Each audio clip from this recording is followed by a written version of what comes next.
Jadi kameramennya anu mbak ini kameranya memanjatkan kepada Allah Subhanahu wa taala pada pagi hari ini kita masih diberikan kekuatan kesehatan sehingga kita dapat hadir di tempat ini guna melaksanakan agenda kita secara pembuatan pupuk kompos dari bahan batang jagung.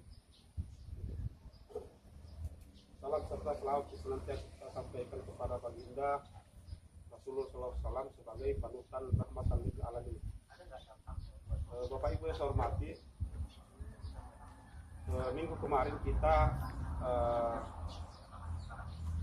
pertemuan di kantor desa ini guna mendengarkan pengarahan dari Pak Dekan Fakultas Universitas Cokroaminoto, dan kita sepakati bahwa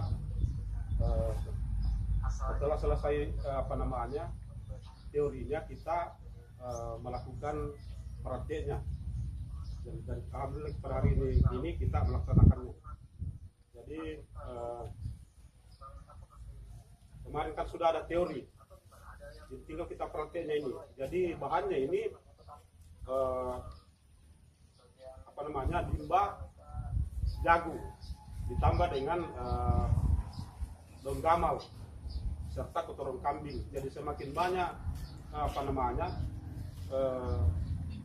bahan yang kita gunakan, termasuk limbah rumah tangga, itu semakin bagus untuk pembuatan pupuk kompos ini. Jadi sempat ada kemarin pertanyakan ini, disampaikan juga Pak Dekan itu Pak ini kemarin dia sampaikan hanya promi. Jadi promi itu kalau tidak salah hanya di BPTP Maros, yang tangani dulu itu adalah Pak Sahardi, yang mantan calon bupati dulu. Jadi cepat terurai kalau pakai promi. Tapi karena bahannya tidak ada, jadi kita pakai E4 tambah gula. Jadi gula itu sebagai bahan makanan untuk ini. Karena ini kan bakteri ini, bakteri yang ada dalam ini. Dan untuk menghidupkan bakteri ini, mengaktifkan itu harus pakai gula pasir atau gula merah. Kalau tidak salah perbandingan ini 3:1 bahannya ini. Itu 3 ini baru 1, 3:1 sen rasionya, karbon dan nitrogennya. Jadi Bapak Ibu saya hormati, sebelum kita masuk ke ini, kami dari memperkenalkan diri bahwa kami dari penyuluh pertanian Kecamatan Pondrang bersama teman-teman termasuk KTN.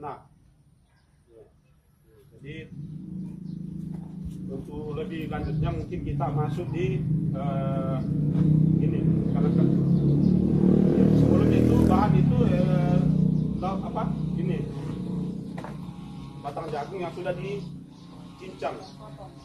Dan kemarin juga saya sampaikan bahwa kalau bisa untuk kedepannya bisa mungkin pemerintah desa menganggarkan ini pembelian mesin cacah.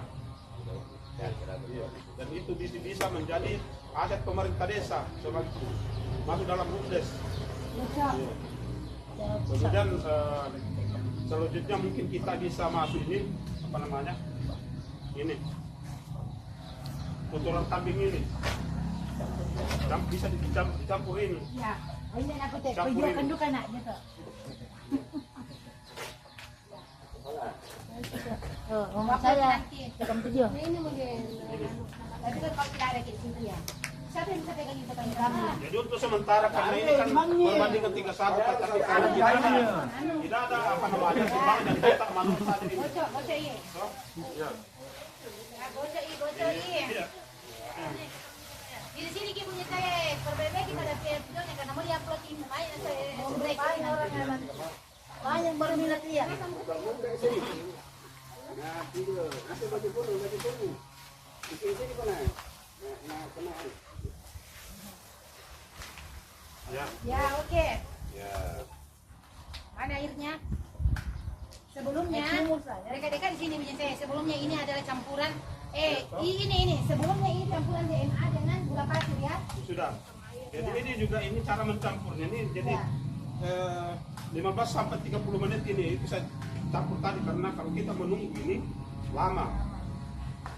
Jadi kapasitasnya ini 1 ton Dari mana per Kak? ini, per liternya ini. Ya, jadi Gunaannya gula itu untuk sebagai bahan makanan ini bakterinya. Gitu. ya. Kemudian kalau kita menyiram jangan terlalu basah, lembablah begitu, Ya, dan usahakan merata. merata. Kemudian selanjutnya Seperti begini. Lipat-lipat dia Gitu. 4 sampai 6 minggu baru bisa diaplikasikan ke tanaman. Dan insya Allah tidak akan berbau kotoran enggak. Kalau jadi itu enak Kalau jadi, baunya. iya. Bisa dimakan. Kambing itu. Jadi perkiraan ini. Ya. Terus. Lebih bagus seandainya ada gembor. Ya. Toh, gembor. Tapi Ya. begini saja ya. Ya. Setiap minggu juga di apa tuh? Dibalik, digaruk toh. Jadi itu bagi cara dibalikin nanti. Kedua perguruan tinggi dan ketiga penyuluh. Menurut para peneliti yang paling tinggi nitrogennya adalah kotoran kambing dan ini daun gamal. Ini. Kenapa tinggi Ini kacang. kandungan unsur nitrogennya khusus ini kotoran kambing? Karena urinnya sudah tercampur.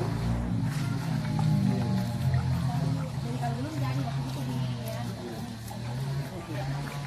Jadi ini setiap minggu dibalik ini.